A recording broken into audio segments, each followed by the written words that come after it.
Well, hey, everybody. My name is Kent. I'm lead pastor here at Epic. Everybody at all of our locations across the city, help me give a big, warm welcome to everybody who's with us today. Come on.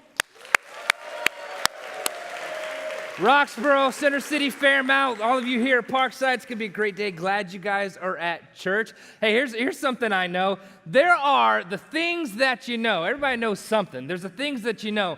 Then there's the things that you think you know, but you're wrong, right? We all got some stuff we think we know, and then we found out, oops, was wrong about that, right? So the things you think you know, but you're wrong. And then there's the things you know, you don't know, all right? So for some of us, that would be like quantum physics. It's like, I don't know anything about quantum physics, right? And for those of you who do know about quantum physics, the things you don't know about is like social skills. That's a thing. So I know, is that not okay? Anyways. I'll just say, I think it's okay, because they don't know anything about social skills. Anyway, so there's that. All right, there's the things you know, the things you think you know, but you're wrong. There's the things you know, you don't know. And then here's the kicker. There's the things you don't know, you don't know. You know what I'm talking about? The things you don't know, you don't know. And I'm telling you, this one will get you. All right, so Friday night, we had some friends over at our house, and I was telling them about my recent experiences at the gym. And this is a whole new world for me. Here's basically how it's gone down. For 3 weeks, I did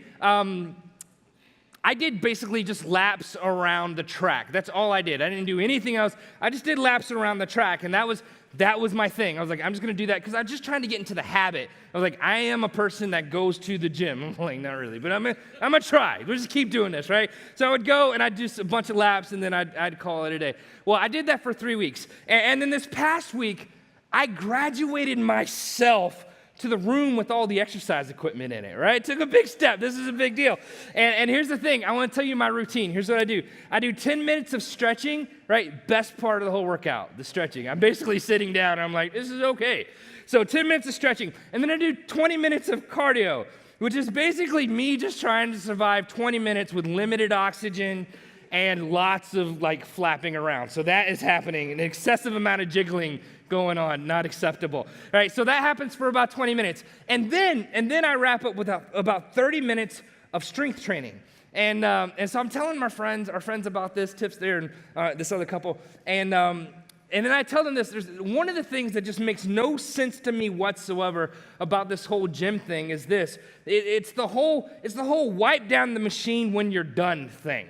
Like, I don't understand that. And when I said that, they looked at me the exact same way that you're looking at me right now.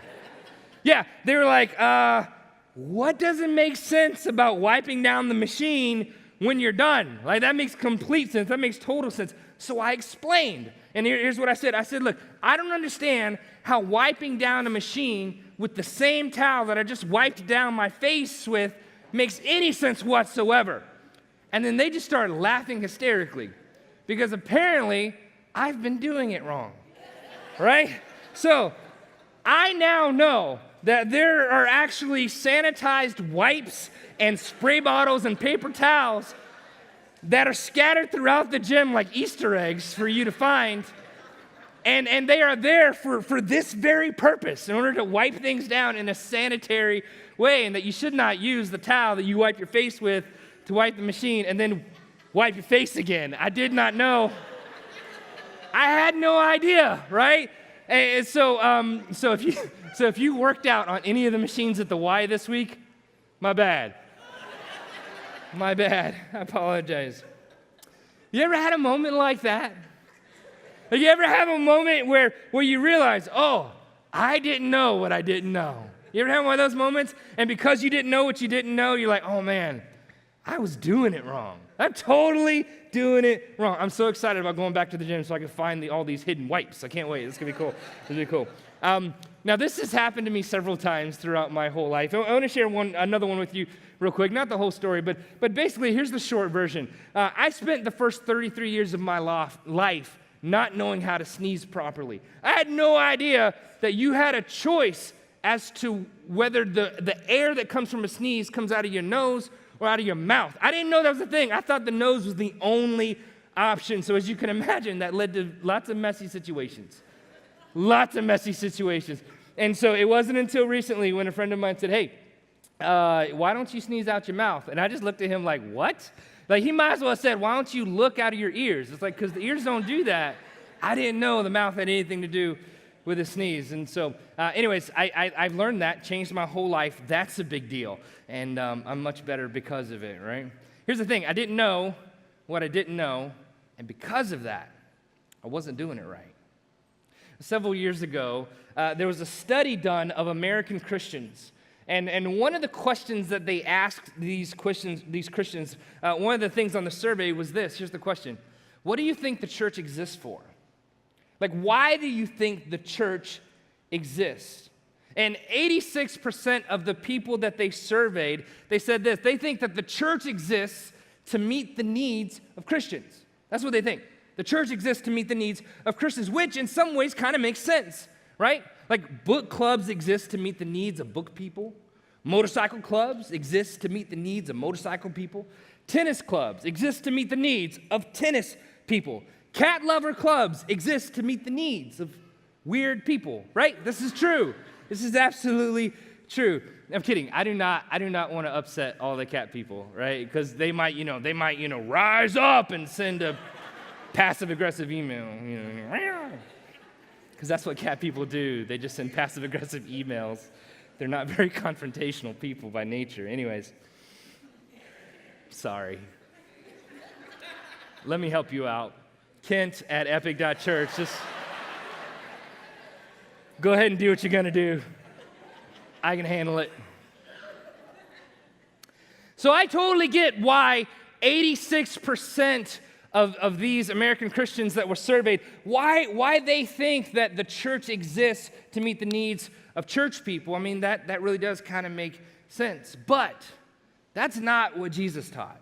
That's not what Jesus taught at all. And so I want to spend a few minutes today talking about this because it's my guess that since the majority of these Christians that they surveyed thought this, it's probably because they just didn't know what they didn't know.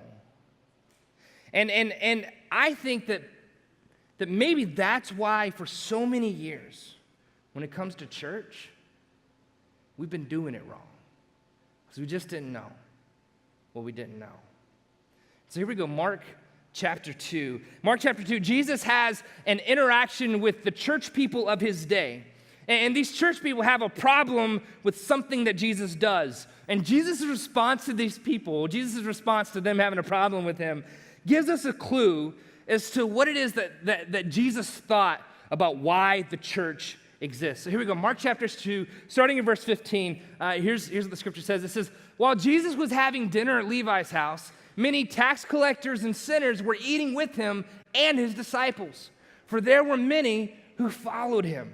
And so here Jesus is having dinner with his disciples, and who Mark tells us are many tax collectors and sinners. Now, the very next verse that we're going to read tells us that nearby, there's actually a group of Pharisees. The Pharisees were like the church people of their day. They were the religious elite of their day. And so they see Jesus having this meal, this dinner, or this lunch, whatever it was, with these tax collectors and sinners. And I want you to look at what happens next. Verse 16.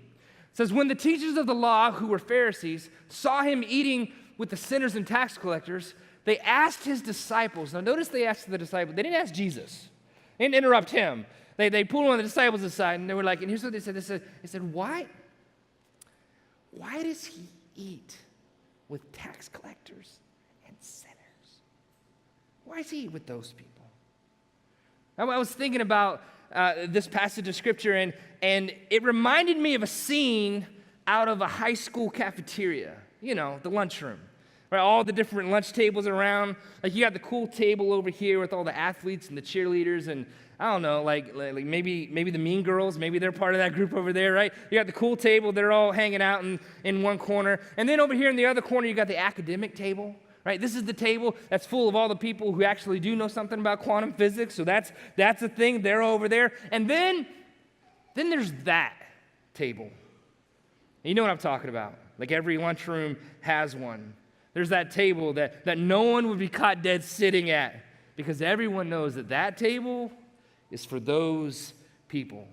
Like, not only are they not all that good at sports, not all that popular, not all that cool, not only are they not all that smart like these other people, but they're just not all that much of anything.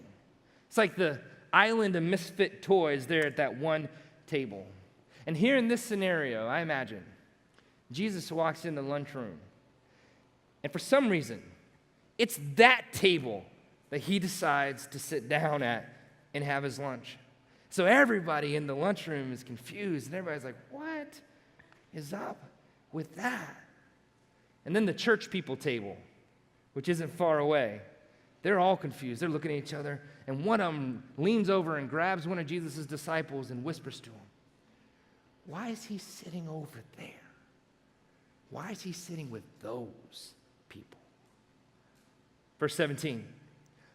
On hearing this, Jesus said to them, which I love. Here's the thing. You can't whisper around Jesus.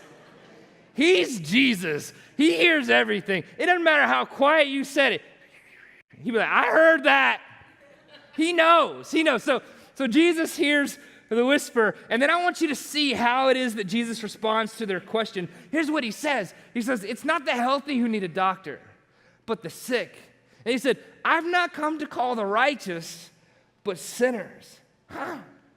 This statement that Jesus makes was dripping with sarcasm. Did you know Jesus was sarcastic? It was dripping with sarcasm. And what Jesus was saying here was this. He's saying, listen, I'm not here to mess around with people who are pretending to be healthy. I'm not here to mess around with people that are pretending to have it all together. I'm not here for all the people that think that they're righteous. No, I'm here for all the people who know that they're not. That's who I came for, which should be everybody. But the Pharisees were too proud, too arrogant, too self-righteous to admit it. You see, one of the things that you see if you follow the life of Jesus, one of the things you see over and over and over again is this, and that is that what Jesus taught was always inviting, so inviting to the unrighteous and a threat to the self-righteous. You see, the things that Jesus taught were always so inviting to the unrighteous, but they were a threat to the self-righteous. He was always so gracious, so giving of himself to the unrighteous people, but he seemed to have very little time, if any, for self-righteous people. I think that's why in the book of James we're taught that God actually opposes the proud. Did you know that? God opposes the proud, but then it goes on to say that God gives favor or God gives grace to the humble. That's what it says. And so God opposes the proud. That only means if you want the creator of the universe working against you, be proud, be arrogant. But if you want to have grace given to you, then be humble. Be humble. I think that's also probably the reason why Jesus said in the Sermon on the Mount, he says, blessed are the poor in spirit. Here's what that means. It means blessed or happy is the man who realizes that spiritually he's bankrupt. Blessed or happy is the man who reaches down in his pockets and tries to pull out some, hey, I think I did enough good things to kind of, maybe make it in or something like that. And he pulls it out and he realizes all he's got is spiritual lint. Nothing. Blessed are the poor in spirit. Happy is the poor in spirit. Blessed is the man who realizes that in and of himself, he's got nothing. Why does he say that? Here's why I think Jesus teaches that. I think Jesus teaches that because that's the moment when you realize just how desperate you really are, when you realize just how broken you really are, when you realize just how unrighteous you really are. That's the moment that Jesus can step in and do what only Jesus can do. Forgive and make you new and make you whole. And then leave you utterly shocked at how ridiculously loved and incredibly accepted you now are because you just humbled yourself. Jesus says, hey, when you're ready to admit that you got nothing, that's when I got something for you. When you're ready to admit you got nothing, that's when I've got something for you. See, it's not the healthy who need a doctor, but the sick. He says, I've not come to call the righteous, but sinners. And so right here, I think this is where we see what Jesus was all about. You know what Jesus was all about? People. Jesus was all about people. All kinds of people. Rich people, poor people, got it together people, don't have it together people, smart people, not so smart people, white people, black people, brown people, all kinds of people. Jesus was just for people. In fact, Jesus came so that people like you and people like me could discover real hope, discover real life through him. What I think is amazing as you follow the life of Jesus is that he was totally focused on this singular thing. He was completely devoted, totally obsessed with this one thing. It drove everything about him. It drove everything that he did. He didn't just stop at whenever he got 12 followers, right? And say, okay, hey, let's build a little church, and here's what we'll do. We'll get together, we'll meet once a week, and then we'll just kind of go our separate ways, and I'll see you next, I don't know, Sunday? No, he didn't do that. You know what he did? He went from town to town, place to place, person to person. He couldn't stop giving and sharing the message of hope that was found in him with more and more people. He never stopped.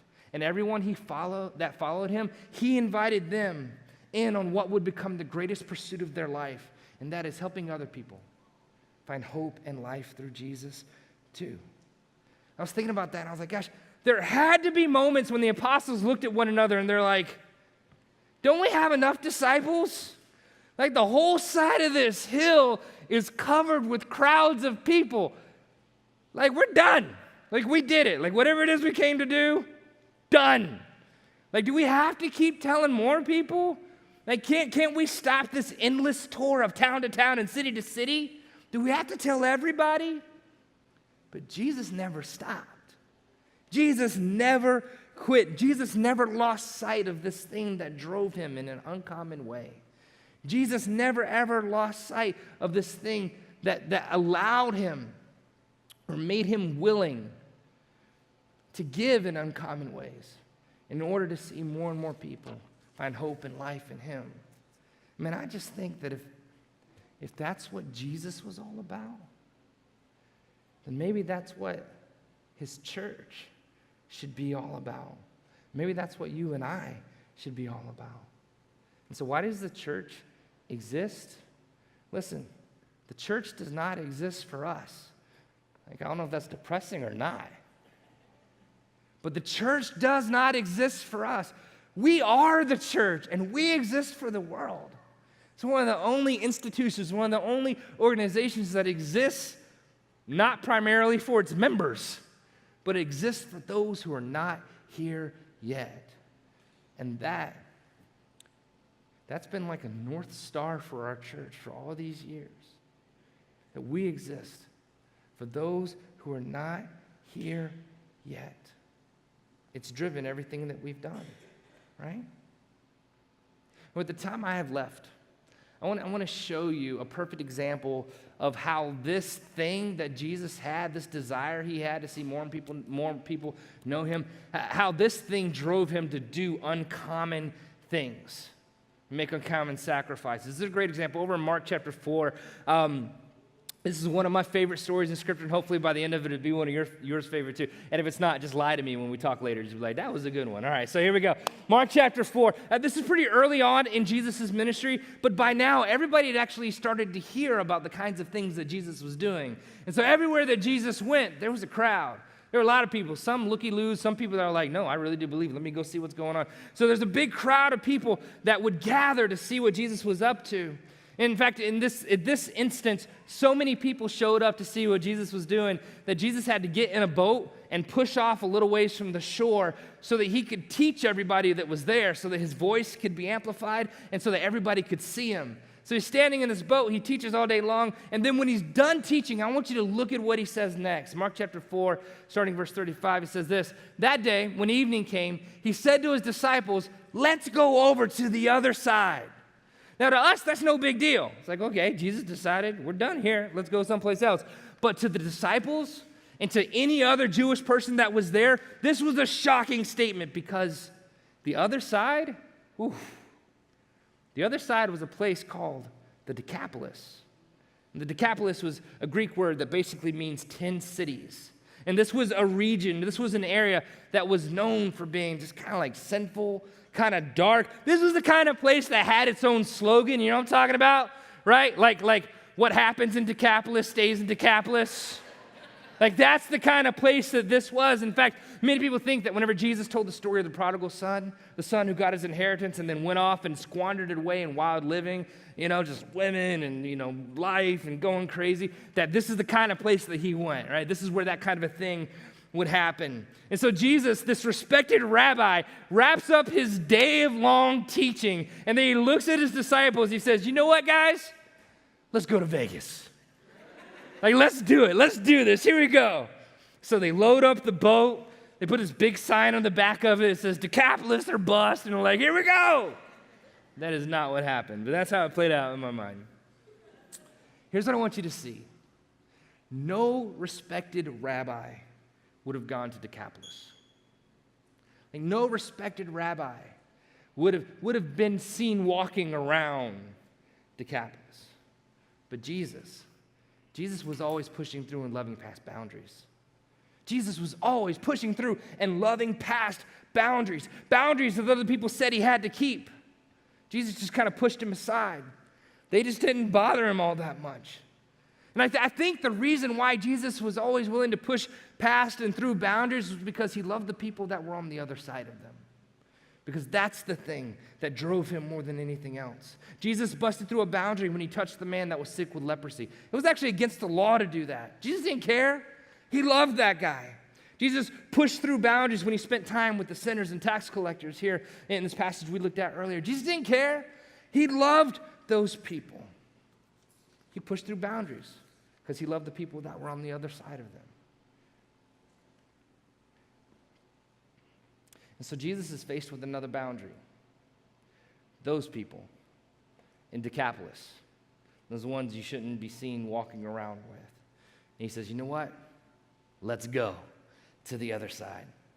And gang, I think we need to remember this about Jesus and realize that as a church, we're at our best whenever we challenge each other and we push past our boundaries to love the people that are on the other side of them. That you and I, that we as a church, we are at our best whenever we're willing to push past our boundaries and love the people on the other side of them. To love the people on the other side of our political boundaries, or our neighborhood boundaries, or our racial boundaries, or our gender boundaries. Whatever boundaries there are that exist, we are at our best whenever we push past those boundaries to love the people on the other side of them. The church is at its best when we push past and love people on the other side of boundaries.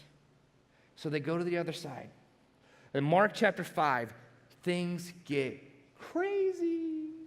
I mean, crazy. That's why I love this passage. Here we go. All right, Mark chapter 5. Jesus shows up on the other side. What's interesting is there's no crowd. Like, there's no crowd of people. Everywhere he went, there's a big crowd waiting for him. Jesus gets there, no crowd. In fact, the welcoming committee there at Decapolis was one dude, just one guy standing on the shore. And get this, let me tell you about this one guy. The scripture tells us that he was demon-possessed. Right? It's like, that's a little awkward. It's like, like, what do you say? Good, nice to see you? No. It's like, oh, it's you. Right? Jesus shows up, the disciples in the boat, and there this guy is. He's the welcoming committee. Now, you got to know this demon-possessed man, he was a nuisance to his community, so he'd been kicked out of the city. They had chained him up, not to punish him, but they chained him up so that he wouldn't hurt himself anymore, and they chained him up so that he wouldn't hurt anybody else, but he broke the chains, the scriptures tell us. It was Mark who tells us that all night and all day, people would hear him cry out in torment. Can you imagine? That he would cut himself with sharp rocks over and over again, right? Like, this is some like poltergeist, like doo-doo-doo-doo-doo-doo stuff going on. It's crazy. And that's who shows up to meet Jesus on the shore that day. I want you to look what happens. And I want you to listen as I read through this story and just let it play out in your mind, because I'm not gonna reenact all of it. So here's part of it. Mark chapter 5, starting in verse number 6. It says, when he, talking about the demon-possessed, the crazy man, saw Jesus from a distance, he ran and fell on his knees in front of him. He shouted at the top of his voice, "What do you want with me, Jesus, Son of the Most High God?" And I'm like, you knew who it was? Okay. In God's name, don't torture me. For Jesus had said to him, "Come out of this man, you impure spirit." Now listen, right there, that whole scenario, when that happens, I'm back in the boat. Like, everybody got out of the boat, and I'm like, nah, I'm going to stay right here because I don't know exactly. In fact, honestly, I'm a little upset. I'm like, look, I knew we shouldn't even come here. Are you serious? This is the reason why there are boundaries. Jesus is always trying to push through them. Stop that. This is ridiculous. I don't know how this is going to play out, right? I'd be scared. I'm staying right here in the boat. It gets worse. Verse 9. Then Jesus asked him, what is your name? My name is Legion, he replied, for we are many. We? What do you mean we? Listen. At this point, I just pushed off a little bit from the shore. I'm like, all right, Jesus, you have to get another ride back. You have to walk on water, whatever you got to do. But you ain't getting back in this boat because I'm not coming that way, right? I am moving away. I'm like, this is not a good situation. What do you mean? Listen, anytime you look at someone and the moment you realize that there's more than one of y'all in there, it's like, oh, no, Like, we got to go. This is not a good situation. See you later, alligator. Got to go, buddy, road. Verse 10. And he begged Jesus again and again not to send them out of the area. A large herd of pigs was feeding on a nearby hillside. The demons begged Jesus, send us among the pigs. Allow us to go into them. He gave them permission, and the impure spirits came out and went into the pigs. The herd, about 2,000 in number, rushed down the steep bank into the lake where they drowned. Listen, this I can't even right now. Are you serious? 2,000 demon-possessed little piglets come running at you. I'm in the boat. I'm just like, oh, no, we are not. I'm like, hey, you either row or you got to go. Get out the boat. We are getting out. Are you serious? No, not okay, right? I think it's interesting. I left verse 14 in there just for kicks. Those tending the pigs ran off. I thought to myself, I bet they did. I bet they were like, oh, you are not going to believe what happened. So as you can imagine, this story starts to spread. And everybody wants to see for themselves, this man that was possessed, and there's pigs, and they ran off, and they're drowned, and it's like, what's going on? And so a crowd starts to gather. And when they get there, you know who it is they see? They see that man that everybody knows as demon-possessed. They see that man that everybody had stories about. They see this man that everybody's parents warned their children about. They see this man that everybody heard anytime during the day, anytime throughout the night, crying out in the distance. You see this man that cut himself all the time, except now he's clothed. And now he's in his right mind. And now he's smiling and talking. And then they see Jesus. And I want you to look at what they say to Jesus. Verse 17. Then the people began to plead with Jesus to leave their region. I read that and I was like, wait, what do you mean? What do you mean leave? Like everywhere Jesus went, when he did a miracle, people couldn't get enough of it. They're like, more please. Let's find all the sick people we know. They need to be here. It's going down. This is it, right? Jackpot, baby. So everybody wanted more, but these people, they're like, oh no, I don't think so. And I have a theory. I was like, why are they telling Jesus to leave when this miracle just happened? And here's what I think. I think they were a little salty. I think they're like, hey, Jesus, I appreciate what you did for the demon-possessed man, but did you have to kill all the bacon? Like all the bacon. You killed all of our bacon. Like all the pig, every single bit of bacon is gone. You did that. You didn't even ask permission, nothing. You could have killed the horses, but no, had to kill the pigs. Are you serious? That's how anybody else would feel that way? I'm like, of all the things you had to mess up the bacon like that.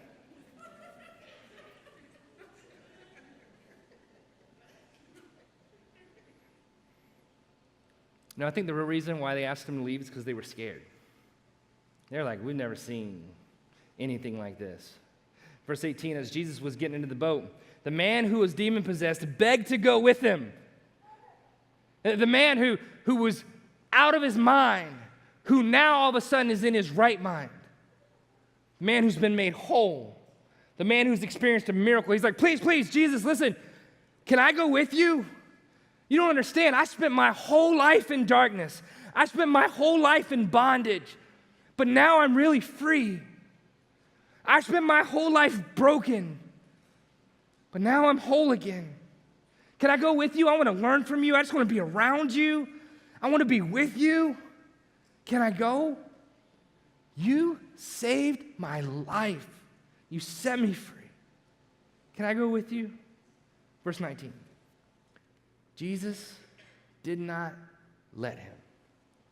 So I'm sure the disciples were like, whew, like just in case this guy relapses on the boat. I am not. Jesus did not let him, but said, and this is what Jesus told him to do, go home to your own people and tell them how much the Lord has done for you and how he has had mercy on you. He goes on. It says this, so the man went away and began to tell the Decapolis how much Jesus had done for him, and all the people were amazed. This guy does exactly what it is Jesus told him to do.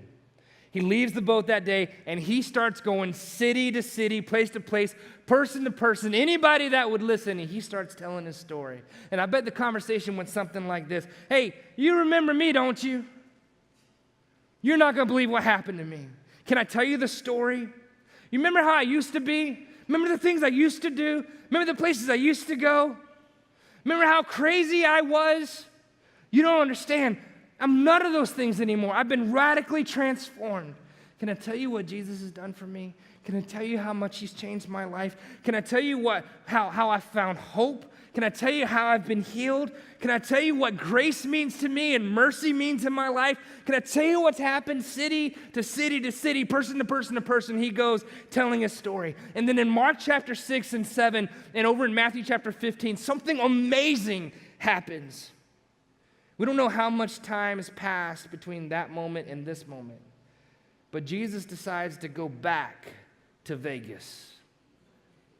And when he does, the welcoming committee isn't just one crazy guy standing on the shore. No, the scriptures tell us that the welcoming committee are crowds and crowds and crowds of people that are there to welcome Jesus as he comes. And this is one of the most incredible responses that we see in all of Scripture to the arrival of Jesus. So it makes you ask the question, what happened? Like, what happened between the time when there was just one crazy man standing on the shore, and then the old bacon thing happened?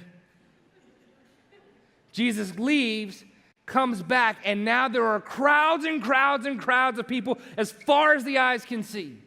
What happened?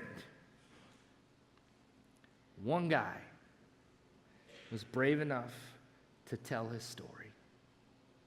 One guy just decided, you know what? I'm just going to tell everybody I can what Jesus has done for me. One guy just decided, man, this means so much to me, I can't help but want to share it with somebody, anybody else. And one guy being willing to share his story changed the whole spiritual temperature of an entire region. Not just city, but cities. One guy. Listen, I think the natural response to finding hope, the natural response to finding real freedom is sharing it with other people. And gang, here's all I want you to know. We'll land this plane. Your life can make that kind of a difference in other people's lives too. If you just be willing to share your story. If you just be willing to tell people what Jesus has done in your life. You have no idea what kind of an impact that can make on the other people around you. Listen, whenever I read what Jesus said to this man, I realized that he didn't just say to that man then. I think Jesus is saying that to us now. I think Jesus is saying, hey, go home to your own people and tell them how much the Lord has done for you and how he has had mercy on you. You see,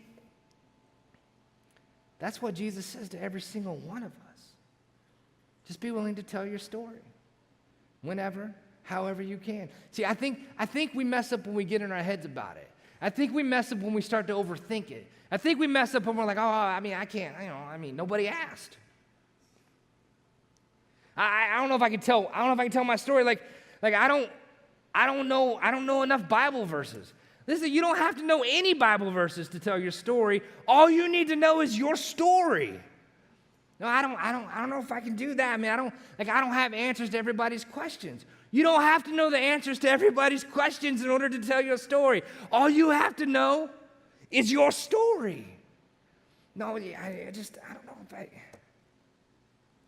all you have to do is be willing to share what God is doing, what God has done in your life, what grace means to you, how freedom has changed you, how now you have a peace that you shouldn't have, but you do have. You can't exactly explain it, but you just do, and you're trusting. And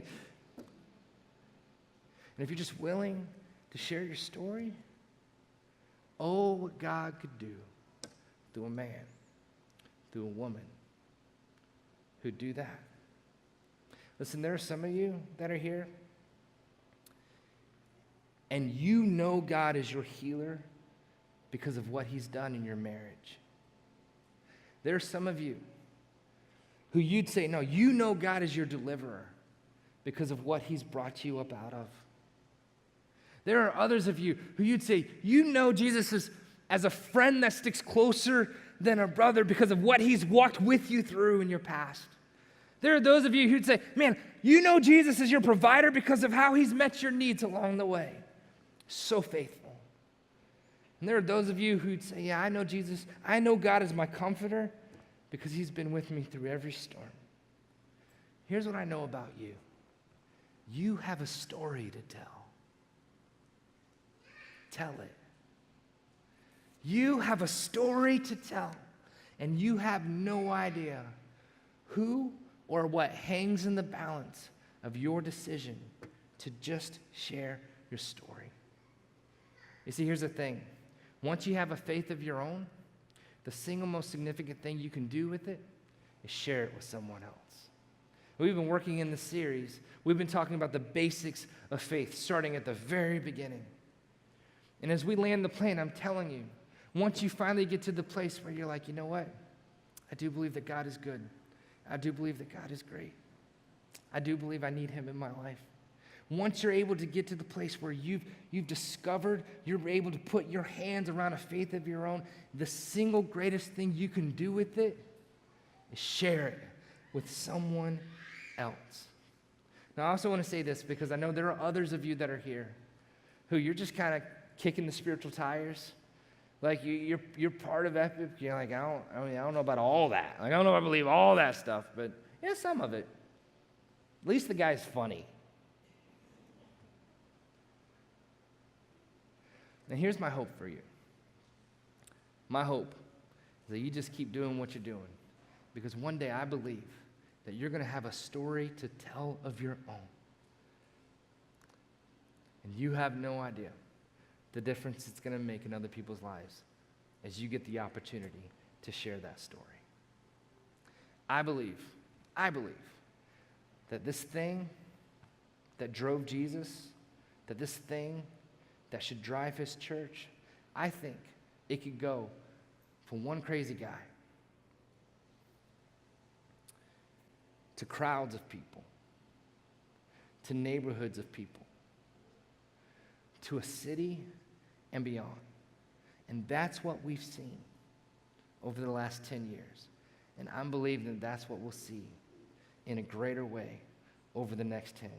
That every person in the city would know Jesus as the forgiver and leader of their life. Because there's nothing like seeing the difference. Knowing God and following him makes in the life of a person. It's the greatest thing ever. It really is. And we want that for everybody, because every person matters. Yeah? Yeah? You believe that? All right. 2 things. Share your story. Share your story. Share your story. And be brave enough to listen for opportunities to be able to share. Okay? Those 2 things. All right? All right, so we're going to switch gears. All right? And here's what we're going to do. We're going to do a little family business real quick. So if you're on the newer side to Epic, listen, this isn't for you, but you ever, I don't know if you've ever got to sit in on somebody else's family meeting and it's like, ooh, what's about to happen? We're going to have one of those real quick. And here's what it's about. For the last several weeks, we've been talking about our Easter offering. And here's something that we do.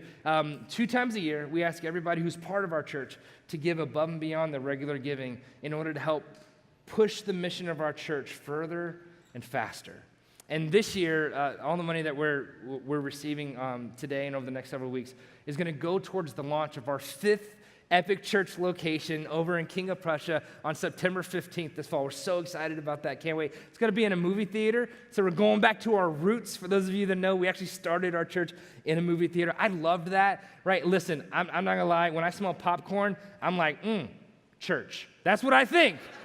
That's a thing. It really is a thing. So anyways, and so we're starting our 5th location over in King of Prussia, and we're very excited about that. And we've asked everybody to be praying about how they'd give to help make that happen. Because here's the thing. Whenever we start a new location and we start a new thing, we all do it together. Like, we all stack hands together, and we all make this happen together. I sent you a video on Friday. Did you get an email from me on Friday? Did you open the email from me on Friday? Did you watch the video of me on Friday? All right, good. Thank you. The rest of you, you better open my emails. All right, so I sent you this video, and I shared a really cool story that if you haven't listened, you need to go listen to that story. All right, so hopefully that's enough to get you to go do it. But basically, here's what I learned from that story. I learned that churches don't just spring up out of nowhere, but God uses people. God taps people on the shoulder to help staff them, and God taps people on the shoulder in order to help fill them, and God taps people on the shoulder in order to pay for them to happen. And so we're starting this 5th location in September. It's going to cost us $250,000 in order to get it off the ground. We're super excited about that opportunity, and here's a couple reasons why. Number one, our vision really is still to see every person in the city know Jesus is the forgiver and leader of their life. And so you might be like, that's not the city. That is King of Prussia. That's the suburbs. What do you mean by that? I think God's broadening our perspective on what the city is. Because here's the thing, if you live out there, you still think you're part of Philadelphia, don't you? It's true. It's true. And here's the thing, you work side by side, shoulder to shoulder with people, tons of people who live out there and who work in the city, right? You spend a third of your life at work, and you have an opportunity every single day to be like, hey, yeah, so there's this thing on the weekend. It really means a lot to me. It's made a big difference in my life. I'd love for you to come with me sometime. And they're like, to the city? No. We put a location in King of Prussia, which is the most accessible suburb outside the city. Oh, man, we got them all surrounded. You know what I'm saying? Like, wherever you are, there's an epicchurch close to you. It's like, where you live, Nova Scotia? It's coming. We're coming. We're coming. And so we're going to put our next location in King of Prussia, and you're going to have the opportunity to be able to invite the people you work with and say, you need to come to Epic. I think it'll really make a difference in your life. I think God could do something special. And here's the other thing. There's people all the time that, for whatever reason, move from the city out to the suburbs, whether it's work or something else, and they'd love to be able to stay connected to our church. And now they have an opportunity to be able to do that. So we're excited about that and can't wait to see it happen. And this is the time that we need to start purchasing all that equipment to get it ready. And this is cool too. I want you to know that Tiff and I, we've been praying about how we're going to give, right? Because we got skin in the game too. Like, we're all in. And so we're saying, all right, how are we going to give above and beyond our regular giving to help push our church further faster so that more and more people can find hope and life, have their life changed by God. Jesus was all about that. We should be all about that. And so we've been praying, and we're excited about what we get to do, and I can't wait to see what we're all able to do together. I want to share with you 2 reasons why Tiff and I give, and here they are. Number one, we give because before we ever give, someone gave so that we could have that same opportunity. Someone gave so that I could have a seat to sit in and hear about a hope that could change my life. I was 12 years old, and I'm so glad that somebody gave so I could have a place like that. Changed the whole trajectory of my life. Changed the trajectory of my family's life because somebody gave so that I could happen. And then not just that, second thing, we just love what happens here. We love that over the past 10 years, more than 5,000 people have made a decision to follow Jesus. I love that. And I can't wait to see what God does over the next 10. And I want to be part of that because I'm telling you, every bit of investment over the last 10 has been so worth it. So worth it. So I'm excited to give to what could be. Not just to give to fund what is, but to give to fund what could be. All right? Our vision can only be fulfilled at the speed of our willingness to be generous. Because it takes people and it takes money to do everything, right? And so we're going to stack hands, and we're going to do this together. And I just want to invite you. Hopefully you've been praying. Hopefully you came prepared today to do this. You should have gotten a card on your way in today. It looks like this. And so if you take just a second, go ahead and grab that card and go ahead and check whatever pertains to you, fill it out. Even if you already gave online, or even if you're like, oh, I'm not going to do it right now, I'm going to do it in a couple weeks. Just whatever it is, I want you to be able to fill something in so that we all symbolically, in a moment as we sing this song and celebrate, I want us all to be able to drop something and say, yep, here we go. I'm stacking hands. We're all doing this together. All right? So go ahead and grab that, fill out what you've been thinking. And here's what we're going to do. I want to ask the ushers at all of our location to give it like a minute and a half before you start passing the buckets while we sing the song, all right? And listen, I can't wait to see all God does. Listen, if I'd have known that all this was going to happen as a result of the handful of people that stacked hands around a dream 10 years ago, I'd have been way more hyped than I was back then. I can't wait to see what happens next. It's going to be good. You excited? You with me? All right, let's do this. Let's sing. All right?